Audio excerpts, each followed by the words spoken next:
교재는 226페이지 제5회 실무 기출문제 되겠습니다. 2022년 3월에 출제되었던 제89회 기출문제를 2023년도 버전에서 풀어볼 수 있도록 재구성한 문제가 되겠습니다. ERP 회계 시뮬레이션 문제를 풀기 위해서는 기초 데이터가 반드시 필요합니다. 나는 클래스 데이터 다운로드 방법 참조하셔서 다운로드 받으시고 복원하신 후 5505 주식회사 큐브 루초이로 로그인 하겠습니다. 회사 코드는 5505 주식회사 큐브, 사업명은 류초이 로그인합니다. 상단에 주식회사 큐브와 루초이로 로그인 하셨으면 이제 문제 푸셔도 되겠습니다. 준비되셨습니까? 시작하도록 하겠습니다. 첫 번째, 다음 중 당사의 계정 과목 설정에 대한 설명으로 틀린 것은 그랬거든요. 계정 과목은 회계관리의 기초정보관리 계정 과목 등록입니다. 812번 여비교통비죠. 81200 판관비 여기 801부터 900이죠. 클릭하셔서 여비교통비 찾으세요. 자, 여기 중간쯤 있네요. 여비교통비 예산은 월별 통제하고 있다. 여기 이 부분입니다. 월별 통제 맞나요? 네, 옳은 설명입니다. 동그라미 11100 대손충당금 계정은 108 외상매출금 계정의 차감 계정이다 그랬거든요. 그럼 111 계정을 한번 찾아볼까요? 111은 상단에 보시면 당좌자산 쪽에 있습니다. 자, 당좌자산에 111 여기 있습니다. 대손충당금은 차감 계정인데 뭐에 대한 차감 계정이에요? 받으러움에 대한 차감 계정이 되겠습니다. 그래서 여러분이 이거를 찾지 않고도 답을 확인하실 수 있어요. 대손충당금은 항상 자기 자산 다음 번호로 차감 항목을 설정해 놓고 있습니다. 그래서 112 했으니까 받으러움이 110이죠. 110 바로 밑에 11100은 받으러움의 차감 계정이다 라는 걸 알 수 있고요. 그럼 외상매출금 108번의 대손충당금은 109번이 되겠죠. 그렇게 해서 찾으시면 되겠습니다. 어쨌든 틀린 답입니다. 전표 입력 시 10301 보통예금 계정의 금융거래처 코드는 필수 입력사항이다. 10300 재예금이거든요. 여기 플러스표 있죠. 네, 클릭해 보세요. 그러면 이렇게 세목으로 두 개가 있습니다. 그중 보통예금입니다. 보통예금에 하단으로 오시면 자, 조금 올릴게요. 제가. 예. 여기 금융거래처 차대변 뭐로 되어 있어요?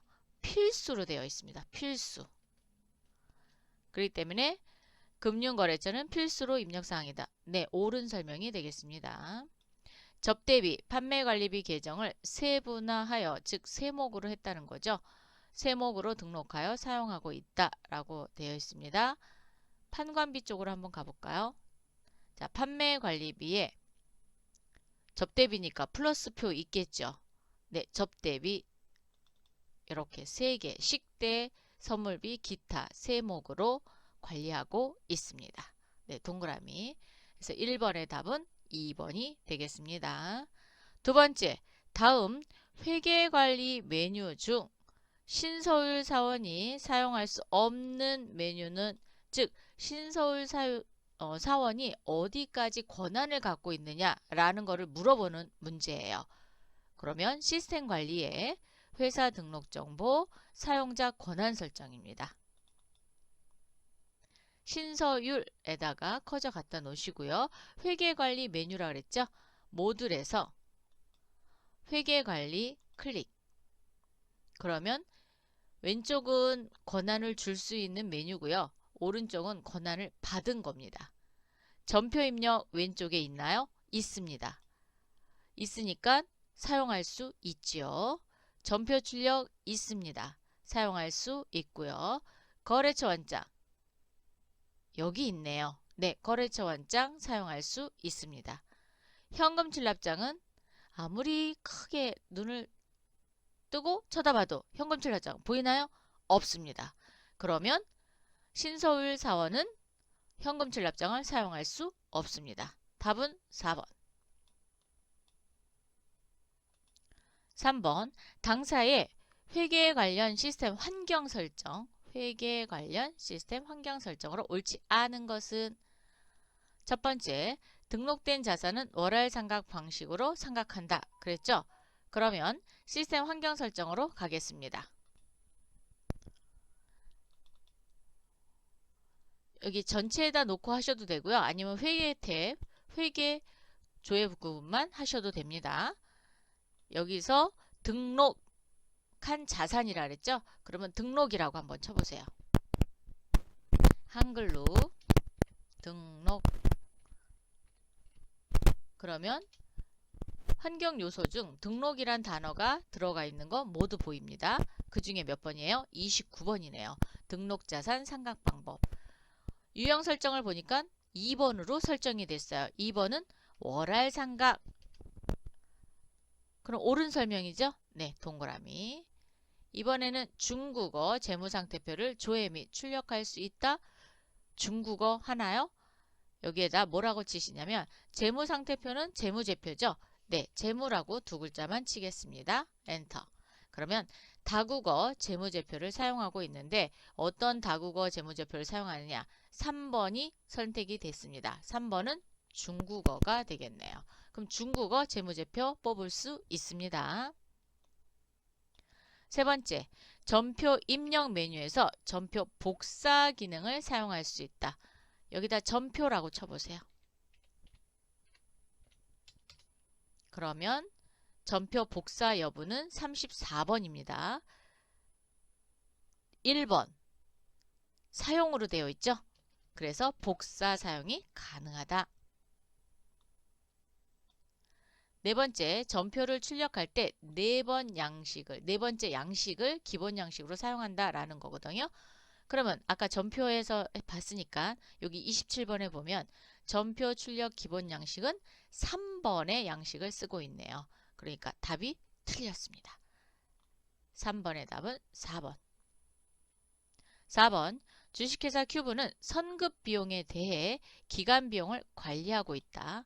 주식회사 큐브의 2023년 12월 말 결산 시 당기 비용으로 인식해야 할 금액은 얼마입니까? 라고 물어봤거든요. 기간 비용을 사용한다 라고 했으니까 회계관리에 기간 비용 현황으로 오시면 됩니다. 기간 비용 현황. 요 메뉴가 여기에 있는지 잘 모르겠다. 그럼 여기다 뭐라고 쳐요?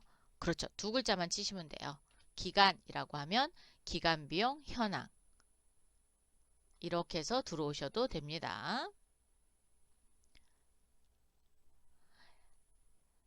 2023년 12월 말 결산시죠.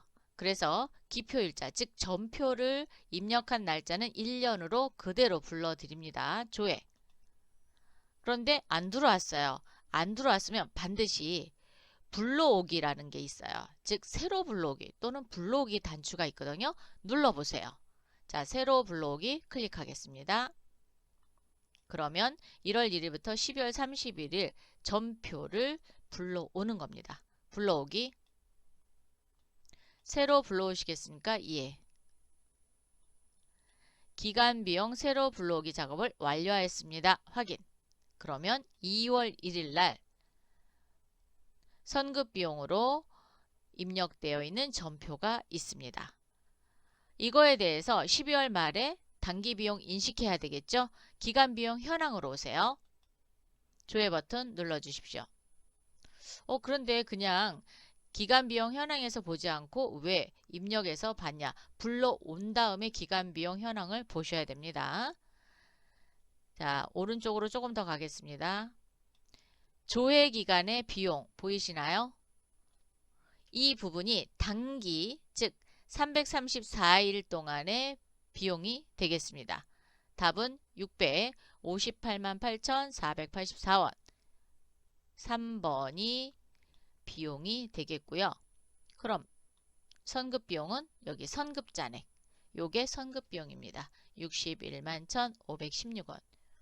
즉 2월 달에 가입을 했으니까 그렇죠. 31일 한 달간만 선급비용으로 남는 거죠. 그래서 답은 조회기간 비용으로 계산하시면 되겠습니다. 5번 다음 중 주식회사 큐브의 2023년 1월 신규 취득자산은 무엇인가? 라고 물어봤거든요. 고정자산 등록으로 가겠습니다. 고정자산 관리에 신규 취득한 자산인데 고정자산 등록이면은 각 비품이면 비품, 건물이면 건품, 그 다음에 차량 운반금은 차량 운반금, 기계장치면 기계장치 이렇게 다 각각 열어봐야 되거든요. 근데 각각 열어보면 한눈에 볼 수 없잖아요. 그래서 한눈에 볼 수 있는 메뉴는 고정자산 관리 대장이 되겠습니다. 고정자산 관리 대장 클릭. 본사로 되어 있고요. 전체 다 봐야지 됩니다. 조회. 그러면 건물이 있고 비품이 있는데 건물 복지 1동, 건물의 복지 1동은 2021년도에 취득했어요. 올해 취득한 거 찾는 거예요. 건물 복지 2동, 건물의 복지 2동은 2023년 1월 4일. 우리가 찾으려고 하는 답과 동일하죠. 그래서 2번이 답이고요. 비품은 노트북입니다. 비품의 노트북은 2021년도 5월에 취득을 했고요. 비품의 수납장. 비품의 수납장은 2022년 7월 1일입니다. 그래서 답은 2번 건물의 복지 2동이 되겠습니다. 6번 주식회사 큐브의 2023년 3월 31일 기준 외상매출금의 대손충당금 설정된 금액은 얼마입니까? 즉 대손충당금의 잔액을 물어보는 말이죠. 그러면 메뉴바 열어서 합계잔액산표 볼까요? 네, 합계잔액산표 보겠습니다. 결산재무제표 관리의 합계잔액 시산표 또는 재무상태표 보셔도 되고요. 이거는 여러 군데서 보실 수 있습니다. 자, 저는 합계잔액시산표에서 볼게요. 2023년 3월 31일로 조회를 해주셔야 됩니다. 조회를 해주셔서 외상매출금의 대손충당금으로 설정된 금액이 얼마입니까? 그랬으니까 196만 5,817원이 설정이 되어 있습니다.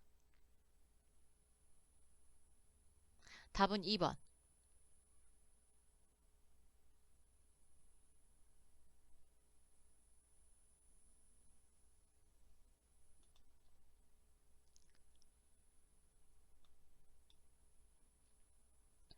7번 주식회사 큐브는 2023년 1년간 지출증빙 서류 검토표를 작성하려고 한다. 각 증빙별 합계 금액으로 옳지 않은 것은 전표 장부관리의 지출증빙 서류 검토표입니다. 클릭해 주시고요. 1년간이라고 그랬으니까 1월 1일부터 2023년 12월 31일까지 조회하시면 되겠죠? 조회 버튼 눌러주십시오. 계산서는 25만원이 증빙으로 되었답니다. 자, 계산서 여기 있습니다. 계산서 합계금액 갑니다. 하단의 합계금액 얼마예요? 25만원. 그럼 옳게 작성이 됐죠? 현금영수증. 현금영수증은 여기 있습니다. 현금영수증 하단에 50만원. 맞습니다. 세금계산서는 6억 4,373만원. 세금계산서 여기죠? 세금계산서 밑으로 합계에 6억 4,373만원. 맞죠? 신용카드는 법인이 있고 개인이 있는데 법인이 275만원. 신용카드 법인이 330만원입니다. 잘못 기록했죠? 그래서 답은 4번이 틀렸습니다. 만약에 만개 기록한다면 330만원 이렇게 기록해야 되겠죠? 8번 당사는 82200 차량 유지비 계정입니다. 사용부서를 C1의 사용부서 관리 항목으로 관리하고 있다. 주식회사 큐브의 2023년 상반기 중 차량 유지비 계정의 지출 금액이 가장 큰 부서는 어디인가 라고 얘기했네요. 관리 항목을 열어서 봐야 되는 거기 때문에 관리 항목 원장으로 보도록 할게요. 자, 관리 항목 원장입니다. 클릭. 관리 항목은 사용부서죠. C1입니다. 사용부서. 그럼 부서는 전체 다 보면 되겠죠. 부서가 열어봤을 때 재경부부터 총무부죠. 재경부부터 총무부. 이렇게 걸어주셔도 되고요. 아니면 그냥 엔터 하셔도 전체가 다 걸립니다. 기표 기간은 상반기라고 그랬어요. 그래서 기간 입력, 요 단추, 요게 기간 입력이에요. 기간 입력 단추를 통해서 상반기 꾹 눌러주세요. 그러면 1월부터 6월이 체크가 됩니다. 확인. 그리고 계정 과목은 그렇죠. 차량 유지비죠. 82200. 그리고 조회를 하면 재경부부터 총무부까지 사용된 금액이 나옵니다. 비용이기 때문에 단기 증가란에 나오는 거예요. 이 중에 가장 많이 사용한 부서는 영업부가 되겠네요. 답은 2번입니다.